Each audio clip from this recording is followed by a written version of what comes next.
Estamos de vuelta en Estado Nacional, transmisión conjunta de TVN en todas sus plataformas, naturalmente, y Radio Duna. Ya estamos en la mesa de conversación con nuestros invitados de hoy.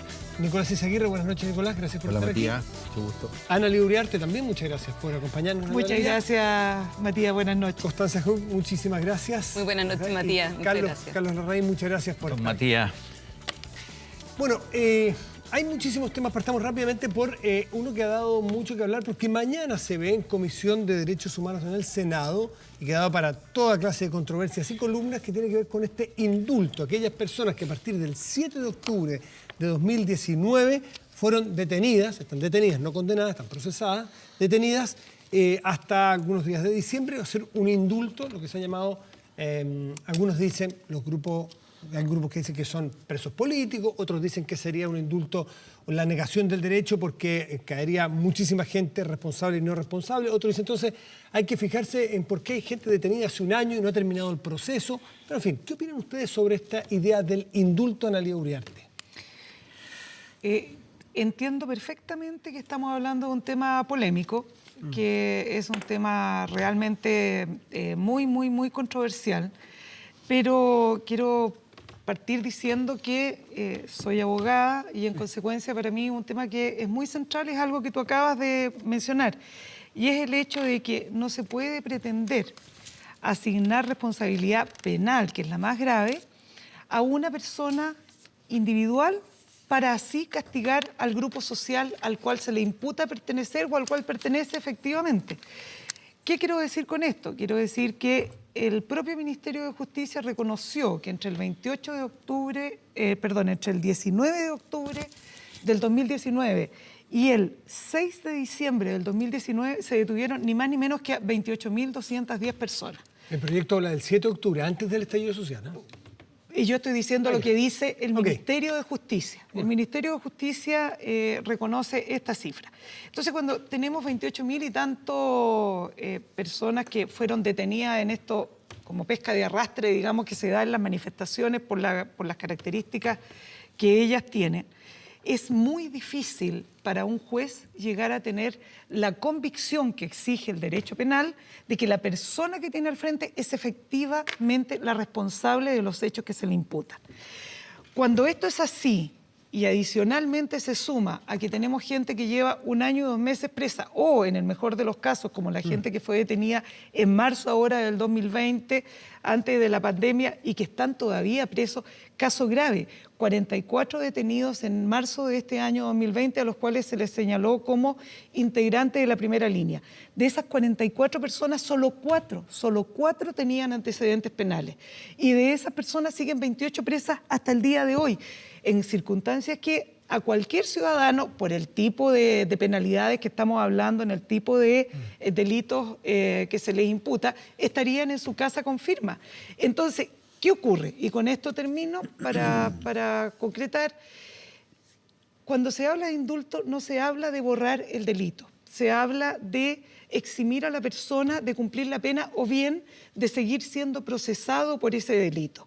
Eso es borrar el Porque delito. esto, no, es que esa es la diferencia con la amnistía. En la amnistía se pretende que en razón de circunstancias excepcionales se quiere borrar el delito. En este caso no, se dice hay hechos que son excepcionales, como todas las circunstancias que están anexas al periodo del estallido social, pero estamos hablando de hechos que han significado en materia penal una profunda vulneración de los derechos de esas personas detenidas, porque, digámoslo, son en su gran mayoría, fíjense que un 40% de esas personas han tenido algún paso por el Sename, y esas personas no pueden contar con los privilegios de un abogado contratado por la familia, Carlos, para hacer esa defensa. Eso no está ahí. Carlos, entonces, si vamos a enfrentar el ¿qué le parece a usted la idea de un indulto para estas personas? Mira, yo creo que primero hay que reexaminar la cifra, porque doña Adriana Muñoz se pegó una volada como la de Superman, con los números. Es decir, exageró, fue muy hiperbólica. Yo por una chiripa, fíjate, porque no sabía que este era el tema de esta agradable reunión, me pesqué un recorte del Mercurio, y yo veo que aquí hay unas cifras que entrega doña Adriana en su vuelo internacional, y las cotejo con las que da el gobierno, Y dice, en fin, ella dice que hay 800 personas cumpliendo prisión preventiva. Y el gobierno, al contrario, dice que son 140. Entonces, hay una diferencia verdaderamente abismal, ¿no? O sea, no estamos ante un problema de que hubiera operado, como dice Analía, la pesca de arrastre. ¿Ah? Que aquí hay 140 personas que están en esto, en circunstancias que hay unas manifestaciones verdaderamente muy amplias, pero eso es innegable, ¿no? Y basta con ir al centro hoy día, porque el centro es como la ciudad gótica esa, ¿no? De la Pero película. la cifra que yo entregué es del Ministerio de Justicia. El Ministerio de Justicia dijo que se detuvieron en 2 meses 28.000 y tantas personas. Bueno, pero, no todas ellas están detenidas necesariamente aún. Yo dije, no están todas esas formalizadas fueron ni nada. claro, yo encuentro claro. que tuvieron pocos, para serte franco, porque Casi medio Estadio Nacional. la garuma estaba embravecida. Pues, ¿ya? Mientras no le toque a usted, pues, don Carlos. No, es que yo no estaba en la primera fila. Pero estaba en la otra. segunda. Estaba en otra. En otra, pero nunca en ese tipo de cosas. ¿Ah? O sea, no, yo creo francamente que este asunto tiene que Zapata con los dimensionarlo bien, tiene que, en fin, verse que es un número relativamente proporcional a la violencia y a la dureza de lo que ocurrió. Y hay que aceptar lo que dice el Ministerio Público, el Poder Judicial, la propia Fiscalía, don Jorge Abbott, que no vamos a decir que pertenece a la derecha recalcitrante, ¿no? Y sin embargo, él se quejó y dijo, no existen personas que se encuentren privadas de libertad por razones de su ideología, porque eso también está insinuado, que los pobres los metieron para adentro simplemente porque saludaban con el puño en alto. Y no es así. Human Rights Watch, que no es amigo de las policías, ha dicho lo mismo. O sea, ¿Qué yo dijo creo, Human Rights? bueno, el señor que haya Iván ido... Blanco, sí. Dice que a juicio de él no hay presos políticos. No hay presos Dijo políticos en que Chile. no podría decir que hay presos políticos, lo que no significa que no lo existan, pero yo creo que no es el punto. El punto es, en definitiva, si queremos Constanza. llegar al plebiscito con una relativa paz social. Constanza. Que precisamente yo creo que el punto de Analía es el punto clave, ¿no? Llegar llegar a la convención constitucional, ¿verdad? Con una relativa a la Convención paz, Constitucional. paz social, claro. ¿Se entendió? Sí, no, se entendió el punto, por eso pero yo nos complementamos, ¿te das cuenta? Sí, Y no, así. pero el tema precisamente pasa por ahí, pasa porque el primer punto del acuerdo, a veces se olvida, pero que el acuerdo por la paz y por la nueva Constitución era precisamente condenar la violencia y no validarla como un método de acción política. Y para mí, este proyecto es una señal que apunta en sentido contrario a eso, es una contradicción de quienes firmaron el acuerdo, quienes participaron del acuerdo, firmar un proyecto como este que en la práctica lo que está diciendo es, mire, no importa que usted queme estaciones de metro, no importa que usted saquee, no importa que usted deje a la zona centro de Santiago como zona de sacrificio, no importa que hayan focos de violencia en Maipú, en La Florida, en lugares de regiones, porque al final del día usted no va a tener responsabilidad respecto de sus actos porque se le van a perdonar por diferentes razones que son bastante discrecionales y arbitrarias, que podrían ser que porque hayan personas en el Sename, hay cosas de ese estilo que también no son tan ¿Hay cosas ciertas. que habría que revisar? Pero entonces? no, o sea, yo creo que esto es una muy mala señal, porque en la práctica lo que se está diciendo es, no importa el Estado de Derecho, da lo mismo, porque en la práctica usted puede cometer delitos, o sea, ese es el tema, son delitos, y después se le van a ser perdonados. Y eso, por lo menos, a mí me parece que es una muy mala señal política. Y déjame aclarar una cosa también en lo jurídico, que lo que decía Analía, claro, hay cifras del Ministerio de Justicia, pero esas personas que están detenidas no necesariamente son personas que están formalizadas. Y si efectivamente hay personas que llevan mucho tiempo con medidas cautelares como la prisión preventiva, bueno, estamos en un Estado de Derecho. ¿Y qué significa eso? Que hay como un derecho fundamental en la Constitución de que cualquier persona que requiere defensa jurídica la tiene, ya sea privada, ya sea pública. Y si esas medidas cautelares hay que revisarlas, se revisan, pero de eso está a cargo los tribunales de justicia, están a cargo los juzgados de garantía, y creer que en el fondo esos juzgados, por ejemplo, no son imparciales o que esos juzgados están tomando decisiones que son arbitrarias, eso significa desconocer el Estado de Derecho. Entonces, a mí me parece que es importante tener en cuenta eso. Y con esto cierro. El tema del indulto, además, jurídicamente es completamente inaceptable lo que se está planteando, porque no es un indulto propiamente tal, es una amnistía. Al momento de decir el indulto, ¿en qué consiste al final? Que una persona que está condenada se le conmuta la pena, es decir, se reemplaza una pena mayor por una pena menor, que fue lo que pasó en Chile con Cupertino Andaur, por ejemplo, que se le reemplazó la pena de muerte por una pena de presidio perpetuo calificado, Es o el se reduce, particular. o se perdona la pena, pero la persona sigue estando como condenada. Acá hay personas que todavía ni siquiera están condenadas y ya se les está perdonando ex ante, en el fondo, ese tipo de hechos Don Nicolás constitutivos de delito. Eizaguirre, ¿cómo lo ve usted sin ser abogado, pero sí la señal política que puede ser? Bueno, efectivamente, no soy abogado y por tanto más escucho que otra cosa en los detalles técnicos, ¿no? Pero a mí me parece, tú, Constanza, decías que no se honraba el espíritu del acuerdo por la paz y la nueva Constitución. Y yo te pregunto, con una mano en el corazón, ¿se honra el espíritu cuando se llama a votar rechazo? ¿O cuando se dice...? Absolutamente, pues. Es que nueva Constitución... ¿Perdón? Porque si no, Bueno, lo que pasa es que, perdóname, pero... ¿me permitirás? No, pero es que perdóname. Ya tendrás derecho a réplica, No, es que lo que pasa es que... Se pierde el hilo. O sea, Ya, es que lo que pasa es que eso significa una monólogo me dicen caricatura. nomás. No es monólogo, eso- pero fue interpretado. perdona, Breve, Está bien, Constanza. pero brevemente, esto es una caricatura, porque en el fondo entonces no debería haber habido plebiscito porque resulta que había una opción que no era válida, que era la opción rechazo. Ya. Nicolás. Yo creo que en el espíritu, cuando tú pones nueva Constitución y alguien llama a votar rechazo, digamos por lo menos que hay una cierta tensión con ese espíritu, pero en fin. Mi punto, ya no puedo ser más suave, una cierta tensión. Yo lo que veo es que estos son equilibrios sobre el filo de la navaja. Y por tanto que, aunque desde el punto de vista técnico-jurídico puede haber, yo no tengo la capacidad de ellos de argumentar, a mí me parece que mantener personas en prisión preventiva, más allá de los tecnicismos jurídicos, hace prácticamente un año, donde nadie puede decir, por lo que argumentaba Analía, nadie puede decir aquí son todos inocentes, no hay duda alguna que hay algunos que no son y no tienen nada de inocente, pero que tienen que haber pasado, digamos, en la colada a muchas personas. Entonces, realmente es un poquito vergonzoso y yo creo que no ayuda a la pacificación de los espíritus. Porque es el tema sanitario, el de esta semana, ya sea las vacunas, que es inminente su vacunación, o las medidas que mañana anuncia el gobierno, que podría ser, en el paso a paso, restringir la circulación en la región metropolitana o en alguna de sus comunas o en el resto de Chile, porque el crecimiento, decía el ministro Aparicio hoy día, está en torno al 8 o el 10%, el crecimiento semanal, me parece. Entonces, se vienen tiempos muy difíciles y Nicolás estaba particularmente preocupado por esta variación de la cepa británica. Así que, Nicolás, ¿cómo te parece a ti que se está manejando esta materia de parte del gobierno? Bueno, agradezco y ojalá, Constanza, ahora me devuelvas el tiempo que me quitaste en la primera parte. No te quité el tiempo, No. solamente evité que hicieras una caricatura injusta, Te digamos. tomaste la palabra, pero en fin.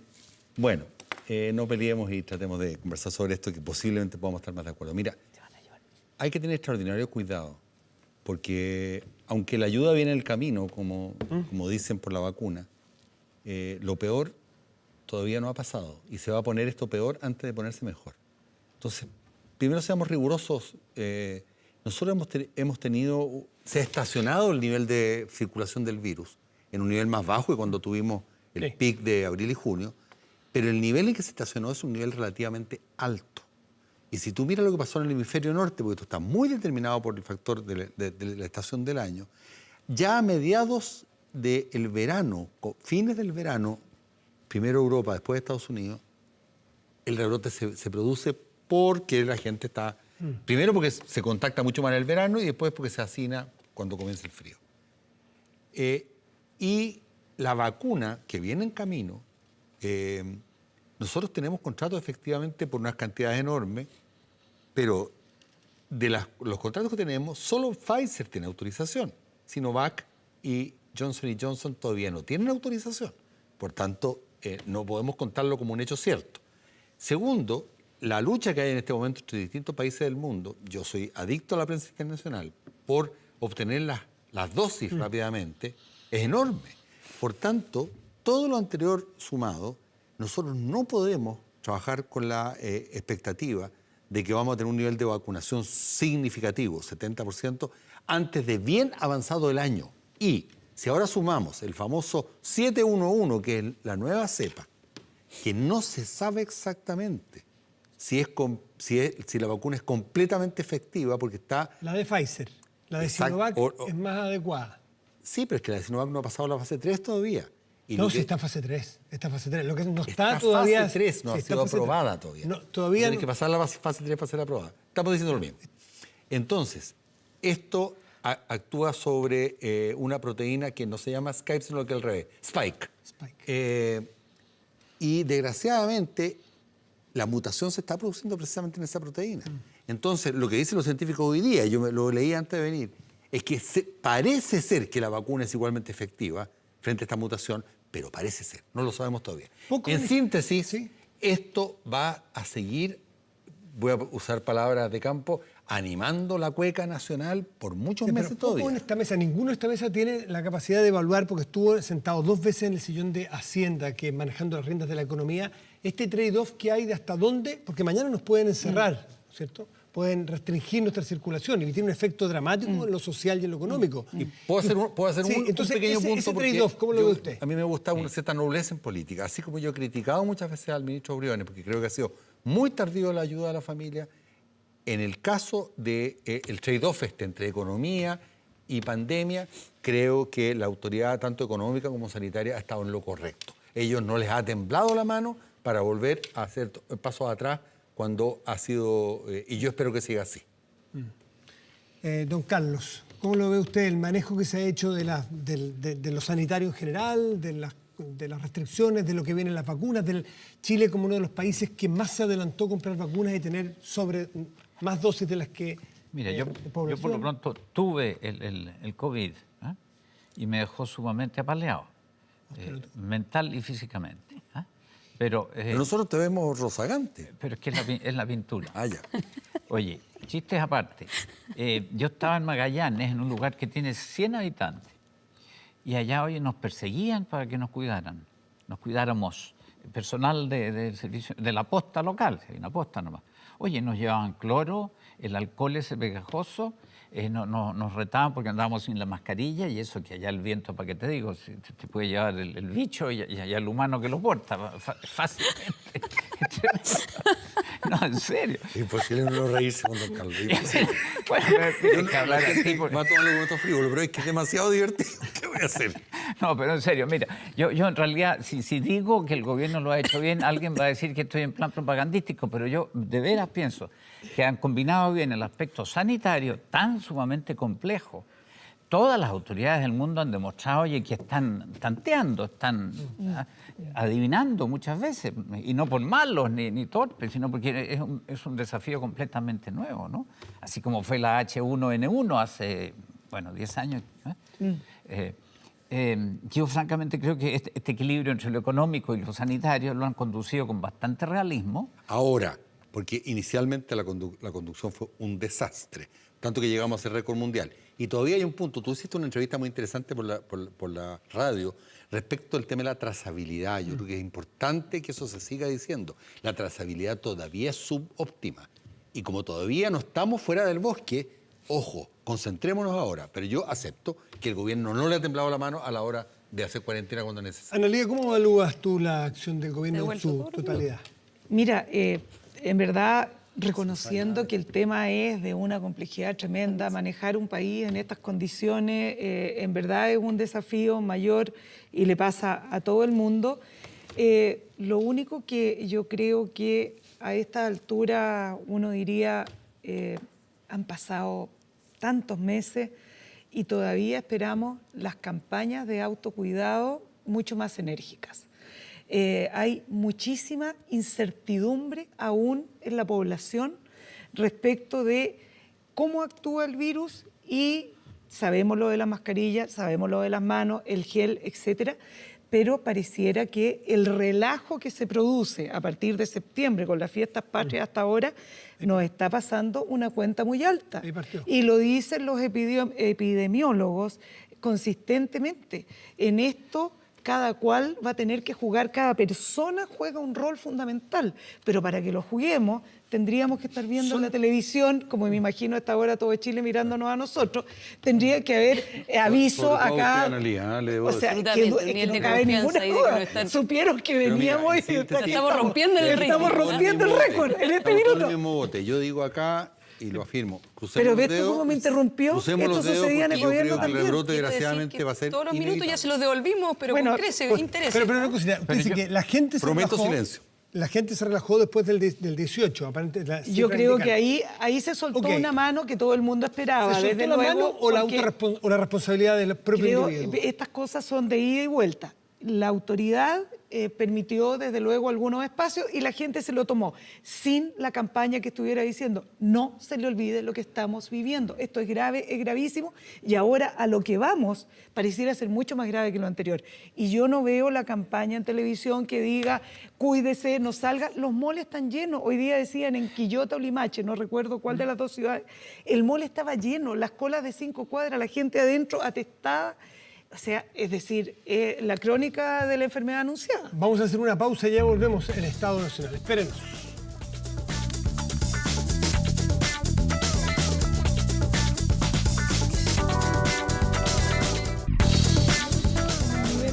Estamos de vuelta en Estado Nacional, que es una pasada final de nuestros invitados, porque Carlos Larraín, ¿qué le pareció la salida de don Mario Desbordes del gabinete el viernes recién pasado como salvador de su partido RN? Don Nicolás, le solicito atención. Es completamente irreverente. No, totalmente. Pero ha sido siempre, no es cosa de la edad, ¿no? No sé, por favor, no me haga hacer juicios. Oye, la salida del ministro Desbordes. Yo, francamente, creo que los ministros de Defensa tienen que durar algo más que 5 meses. Esa es mi primera reacción. 2 meses duró, entiendo, ¿no? No, 4 meses y 17 días. 4 meses y 17 días. Oye, es muy re poco, o 19 días. Ya, eso es un comentario. Segundo, yo creo que para la salud general de mi sector político, no sé si tengo sector político, pero de este lado de la ecuación, digamos, de esa mitad para acá. Claro. Lo creo muy malo, porque mientras más candidatos presidenciales, más peleas y más divisiones. Y honradamente creo, claro, porque se empiezan a acentuar las diferencias y a mí me gusta fulano y ya. Y me parece a mí que la poca energía que tiene la derecha en Chile en este momento, no es que haya tenido nunca mucha, pero en este trance está como cataléptica. Oye, yo creo que tienen que concentrarlo en las elecciones que vienen y muy particularmente en la constituyente, que creo yo que es la que nos va a diseñar un itinerario, como dicen los más entendidos, un camino que puede durar 30, 40, 50 años. Y a mí la constituyente me produce un temor particular, y es que coincide con la elección presidencial. Entonces puede muy bien ocurrir que una constituyente sin influencia de la derecha produzca una constitución sobre medida para un gobierno de izquierda. Y eso sí que me parece que es peligroso. Así que hay que estar más atento a las elecciones de la Comisión Constitucional. ¿Y es Desbordes el salvador de RN que estaba sin candidatura? Bueno, pero él mismo dijo que no era el salvador. Ya. Declinó esa responsabilidad. Dijo que se llamaba Mario. Pero puedo argumentar. Y perdón, no sé. un segundito, Nicolás. ¿Y Sichel, Sebastián Sichel, que no es militante, pero muchos en su partido empujan esa opción? Bueno, Sichel tiene interés, por lo que veo, tiene condiciones, es un hombre simpático, agradable, bastante leído. Yo almorcé con él un día. ¿Y leía durante el almuerzo? Había leído antes. Por lo que veo, Todo lo que me dijo lo había ensayado. Eso es lo que tú quieres por que lo diga. que veo es su candidato dentro de RN. No. A mí me gustan los candidatos de partidos políticos. Yo soy completamente tarado en ese sentido. Y a mí me gustan los partidos políticos te dan alguna idea sobre lo que piensa la gente. Después, bueno, pueden cambiar de piel unas cuantas veces, pero hay alguna aproximación que te dan los partidos políticos. Yo creo que el sistema democrático, republicano-democrático, sin partidos políticos no va a ni una parte. Ahí vamos derecho a los movimientos. Y a los movimientos sí que les tengo mucho temor. Se lanzó la campaña presidencial ya con la salida de los ministros, en la izquierda también hay muchos candidatos y candidatas. Pero yo diría que donde está mucho más configurada la campaña presidencial es precisamente en la derecha. Ahí está claramente marcados los liderazgos que quieren competir y yo creo que en nuestro sector, como dijo Carlos, de aquí para acá, todavía hay mucho que conversar, hay mucho que ver, hay mucho que trabajar por la unidad y yo comparto plenamente con Carlos Larraín, claro que con objetivos diametralmente distintos, que es absolutamente necesario concentrarse en la constituyente, porque eso sí que tiene que ver con el futuro de Chile a 30, 40 años más, no 4. Entonces ahí es donde tienen que estar nuestras fuerzas. La salida de Desbordes, desde luego, del Ministerio de Defensa, yo creo que debe marcar un hito dentro de lo que ha sido la historia de los ministerios desde el 90 en adelanto, por lo corto, que francamente es muy preocupante, porque no es que yo tenga un ojo puesto en el Ministerio de Defensa, nunca lo he tenido puesto como interés particular, pero sí entiendo que todos los temas de defensa tienen que ver con una planificación que es de largo aliento. Entonces un ministro 4 meses, francamente, es un chiste para los militares. Nicolás, en la constituyente, donde hay que poner el ojo, los intereses, y ahí hay una posible unidad en la oposición.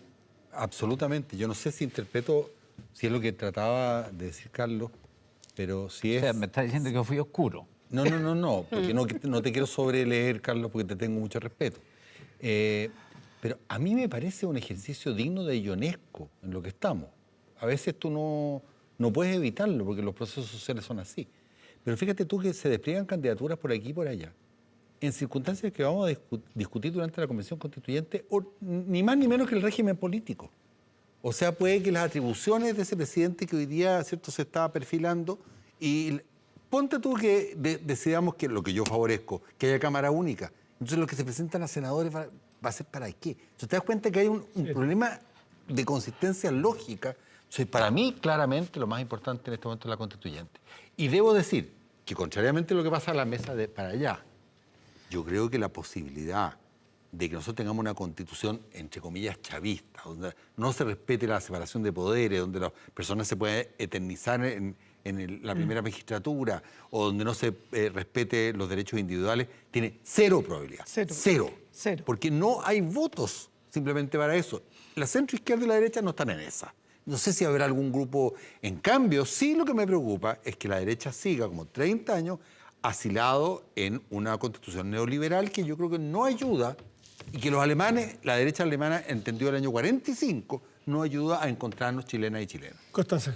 No, solamente para aclarar algunas cosas que decía Nicolás. Sí hay grupos que dicen eso, porque de hecho son grupos que pactan con la unidad constituyente y pactan con la centroizquierda, que uno pareciera que es moderada, ¿cierto? Hay grupos que dicen, como el Partido Comunista, por ejemplo, que decían de que el momento que se ingresara a la Convención Constitucional se iba a cerrar el Congreso. Hay otros que dicen, por ejemplo, que quieren cambiar el quórum de los 2/3 por mayoría, y son precisamente grupos con los cuales ha pactado la centroizquierda. Por lo tanto, eso como que quizás hay grupos, y esos son grupos, además, con que la centroizquierda moderada pacta electoralmente. Yo estoy en desacuerdo, pero era 3/5, pacta, mayoría. Pacta, está bien, pero más allá de lo que tú... No, de lo lo que que yo tú- tampoco- más allá ya que se de puede tu decir- opinión, Nicolás, más allá de tu opinión, es la regla, son 2/3, y hoy día hay un proyecto que plantea modificarlo a la mayoría simple, y es un... Tú dijiste que lo habían tratado de cambiar por mayoría déjame- simple. Eso no es así. Por mayoría, pues. Por 3/5. Ese es el proyecto. Está bien, bueno, ¿tú pero estás de acuerdo con Girardi- cambiar la regla Girardi del habló juego de- No, por no 3/5 estoy de por acuerdo. mayoría? Bueno, Bueno, está bien, diciendo pero- qué es lo que dice el pero mi- proyecto. pero mi punto- precisando, No el su opinión precisando el personal. contenido del proyecto. mi punto es, según lo que yo entiendo, era mayoría lo que plantea Camila Vallejo. No, pues. Lo que Yo lo era que- mayor- Bueno, está bien, pero más allá de eso, el tema es de que no es hipotético que existen esos grupos, porque existen, y de hecho son grupos con los que pacta la centroizquierda moderada. Pero más allá de eso, yo creo que efectivamente la gran batalla, ¿cierto?, va a tener que ver con la Convención Constitucional. Ahí hay que hacer algunas precisiones, porque claro, si hay cambios muy importantes, como los que plantea Nicolás, respecto de que en vez de que existieran 2 cámaras, exista una, en ese caso sí podría cambiar las reglas del juego, pero ojo que la Convención Constitucional no tiene atribuciones para alterar funciones que tienen otros órganos mientras está funcionando, ni tampoco terminar periodos. Tampoco pueden hacer eso, que eso es otra cosa que también se ha planteado. O sea, salvo que ¿tendría haya que una- terminar el periodo de senadores? siempre y cuando hay, o sea, salvo que haya un cambio o una alteración muy relevante, que es lo que dice sistema Nicolás. O sea, si político. te termina, por ejemplo, el Senado, claro, y en ese caso eventualmente podría terminar el periodo, pero si hay una alteración de las funciones, de las atribuciones, no. Entonces, también es importante tener eso en cuenta. Y lo tercero, relacionado precisamente con el adelanto, ¿cierto?, de las elecciones presidenciales, yo creo que en general, y por lo menos de la salida de Sichel, lo que dijo Joaquín Lavín este fin de semana, lo que dijo Desbordes, está todo concentrado en la convención. De hecho, y yo creo que eso es una buena lectura respecto de cuál es la batalla más importante. Yo creo que la elección más importante tiene que ver con esa, y yo creo que los candidatos presidenciales han entendido eso, por lo menos es lo que ha manifestado públicamente, ¿no? Vamos a hacer una pausa. Sí, una pausa, pero volvemos, espérenos.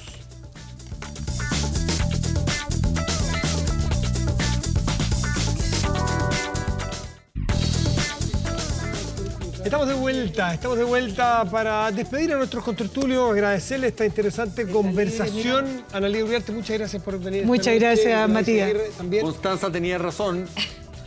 Sobre Sobre el tema del quórum, tenía razón. Tenía que era razón ella. mayoría Sobre el absoluta. proyecto de la diputada Mayoría Camila absoluta. Vallejos, que proponía... Gracias, Nicolás.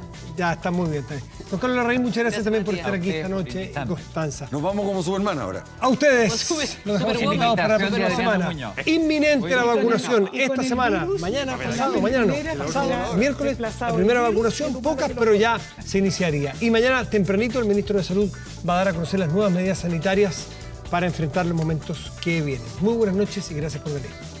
Aquí habla aquí.